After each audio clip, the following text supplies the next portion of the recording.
on parle de véhicules électriques, il y a toujours le fameux argumentaire « il n'y a pas assez d'autonomie dans les voitures électriques, je ne serai pas capable de me rendre à ma destination, c'est trop limitatif les distances que les constructeurs offrent actuellement avec leurs produits électriques. » Donc pour moi, l'électrique, ça ne fera pas. Je ne peux pas en avoir de voiture électrique parce que ça ne fera pas.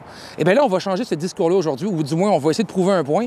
On va utiliser la Polestar Model 2 Long Range avec les kits de performance, une voiture qui est censée offrir 397 km selon Ressources naturelles Canada. Et on va aller faire le parc des Laurentides entre Québec et Saguenay. Je vous promets, là, je vais conduire en conduite normale.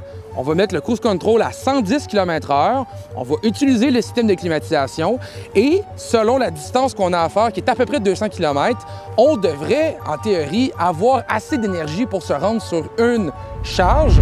Est-ce que c'est possible de faire le parc de Laurentides avec un Polestar Model 2 en une seule charge? On y va! Donc, on a 320 km d'autonomie selon le système du véhicule. Selon Ressources naturelles Canada, le véhicule devrait faire 397 km sur une pleine charge. Donc, on le teste, on y va. On a à peu près 200 km à faire aujourd'hui dans notre journée. Donc, théoriquement, on devrait se rendre sans problème.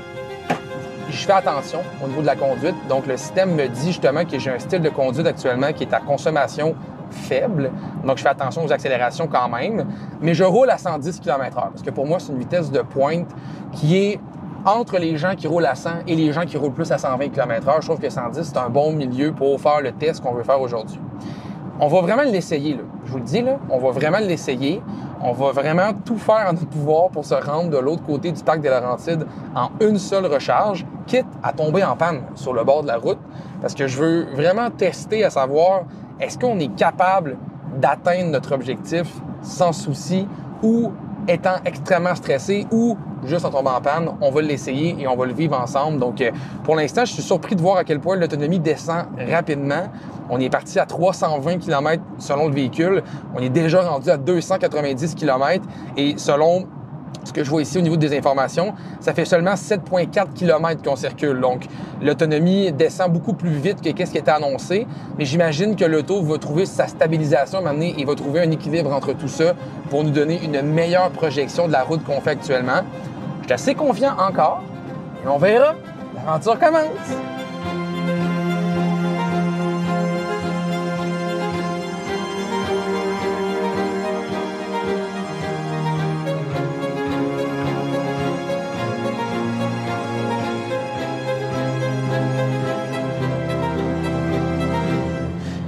Notre périple vers la magnifique région du Saguenay-Lac-Saint-Jean se poursuit. On a maintenant fait exactement 55,2 km. Donc, selon l'ordinateur de bord, on est rendu à 220 km d'autonomie restante, ce qui est 100 km de moins que ce qui était projeté au départ. Par contre, on vient de passer un segment montagneux. Donc, on a eu beaucoup de côtes. Et là, on s'en va dans une partie un petit peu plus plane. Donc, j'imagine que les statistiques de consommation devraient être un peu mieux. Malgré tout, on a encore assez de batteries, selon l'autonomie existante et qu'est-ce qu'il nous reste à faire de trajet pour arriver au Saguenay. Donc, pour l'instant, ça va plutôt bien à bord de ce Polestar Model 2-là. On vient tout juste de passer les délicieuses saucisses dans le bacon de l'étape et le périple se passe à merveille. On a actuellement 88,2 km d'effectués à bord du véhicule avec notre cruise control à 110 km/h. Et je vous dirais que ça se passe assez bien. Là, franchement, là, on a encore 220 km selon le système. D'ailleurs, le système a eu le temps de mieux mesurer notre style de conduite avec l'autonomie restante. Et ce qu'on voit, c'est qu'on va se rendre sans problème au Saguenay. C'est le fun de voir que la version qui est supposée d'offrir le moins d'autonomie de la Polestar 2 est capable de se rendre au Saguenay. Donc, franchement, c'est le fun de voir ça. Et le tout sur une charge à 110 km/h avec le système de chauffage allumé. Franchement, c'est agréable.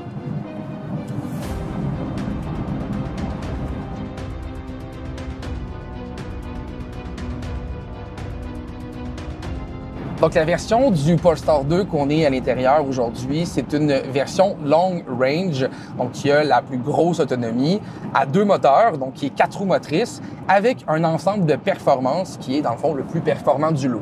Ça fait en sorte qu'on a à peu près 335 kW de puissance avec le groupe motopropulseur, ce qui donne environ 450 chevaux et une accélération 0-100 km/h en 4,4 secondes. Donc, c'est l'édition qui est vraiment axée Pour la performance, c'est celle aussi qui a la plus petite autonomie. On a 397 d'autonomie, qui est, selon Ressources naturelles Canada, qui est la plus faible du lot, mais qui reste assez intéressante aujourd'hui, du moins comme avec le test qu'on fait là. On se rend compte que c'est plutôt intéressant, honnêtement. Il fait aux alentours de 1 degré actuellement, puis je trouve que le véhicule donne des performances très louables. C'est un véhicule à 76 850 $ et il n'est pas admissible à aucun rabais gouvernementaux. Donc, c'est un véhicule qui est plutôt dispendieux. Mais pour une voiture de 76 850 $ de performance un petit peu plus, avec 400-ish km d'autonomie, je trouve ça louable pour une journée de 1 degré d'avoir réussi à faire le parc avec le luxe.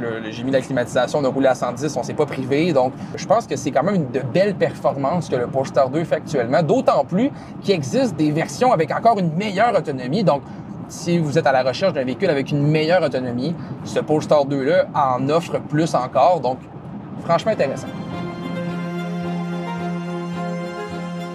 C'est fait, on est arrivé au Saguenay avec la Polestar 2 Performance, une voiture qui m'a quand même impressionné nettement au niveau de son autonomie parce qu'on a fait environ 250 km et il nous reste encore 150 km d'autonomie avec le véhicule, ce qui veut dire qu'on aurait 400 km avec notre plein. Et vraiment, j'ai conduit de manière très normale, 110 km/h, climatisation, chauffage. Bref, on a utilisé le véhicule à son plein potentiel. Température environnante du 0 degré, 1 degré. Et je pense que c'est tout à fait louable de dire que le Polestar 2 est une voiture capable de parcourir des bonnes distances. D'autant plus que ce modèle-là est la version qui a le moins d'autonomie de tout l'ensemble de la gamme. Donc franchement, là, ça a été un véhicule que j'ai bien apprécié faire ce défi-là. Surtout dans le parc de Laurentides, qui est une route sinueuse, pas évidente. Franchement, là, ça a été vraiment le fun de le faire avec le Polestar 2.